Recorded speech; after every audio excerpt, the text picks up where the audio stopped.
മാസങ്ങൾക്ക് മുമ്പ് വരെ മലയാളികളുടെ ഇഷ്ട മത്സ്യമായ മത്തിയുടെ വില കേട്ട് അതിശയിച്ചവരാണ് നമ്മൾ. പക്ഷേ ഇത്തവണത്തെ ട്രോളിംഗ് നിരോധനം കഴിഞ്ഞപ്പോൾ വില കൂപ്പുകുത്തി. വിലക്കുറവ് നമുക്കൊക്കെ ആശ്വാസമാണെങ്കിലും ഇതുമൂലം തിരിച്ചടി നേരിടുകയാണ് സംസ്ഥാനത്തെ പരമ്പരാഗത മത്സ്യത്തൊഴിലാളികൾ. ലെവിൻ കെ വിജയൻ തയ്യാറാക്കിയ റിപ്പോർട്ട് കാണാം. കേരളത്തിന്റെ മത്തിപ്പെരുമ ആരോടും പറഞ്ഞറിയിക്കേണ്ട കാര്യമില്ല. പക്ഷേ മാസങ്ങൾക്ക് മുൻപ് വരെ മത്സ്യവിപണികളിലെ രാജാവായിരുന്ന മത്തിക്കിപ്പോൾ തീരെ വിലയില്ല. ഒരു സമയത്ത് 300-400 രൂപ വരെ വില കുതിച്ചുയർന്നപ്പോൾ ട്രോളിംഗ് നിരോധനത്തിന് ശേഷം 2 കിലോയ്ക്ക് 50 രൂപ വരെയായി മത്തിയുടെ വിലയിടിഞ്ഞു.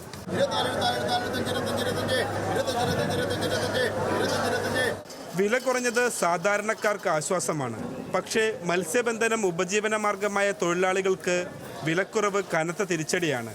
ചെറുമീനുകൾ ധാരാളമായി ലഭിക്കുന്ന തീരത്തോട് ചേർന്ന് മീൻ പിടിക്കുന്ന പരമ്പരാഗത മത്സ്യത്തൊഴിലാളികൾക്കാണ് ഏറ്റവും കൂടുതൽ ബുദ്ധിമുട്ട്.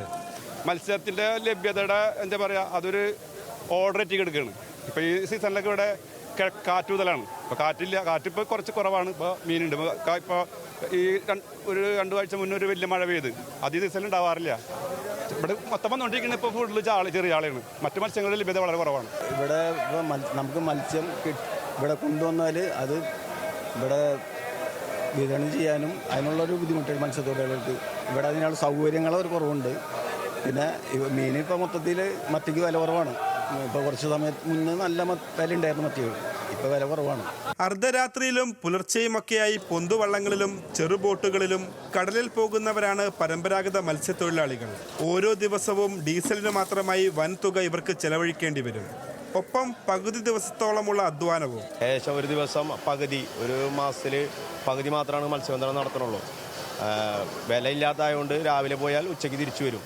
സാധാരണ രാവിലെ പോയിട്ട് രാത്രി കാലങ്ങളിലും ആവശ്യത്തിൽ കൂടുതൽ മത്സ്യം പിടിച്ച് അതിനുള്ള വില കിട്ടാറുണ്ട്. ഈ പ്രാവശ്യം അത് ഉണ്ടായിട്ടില്ല.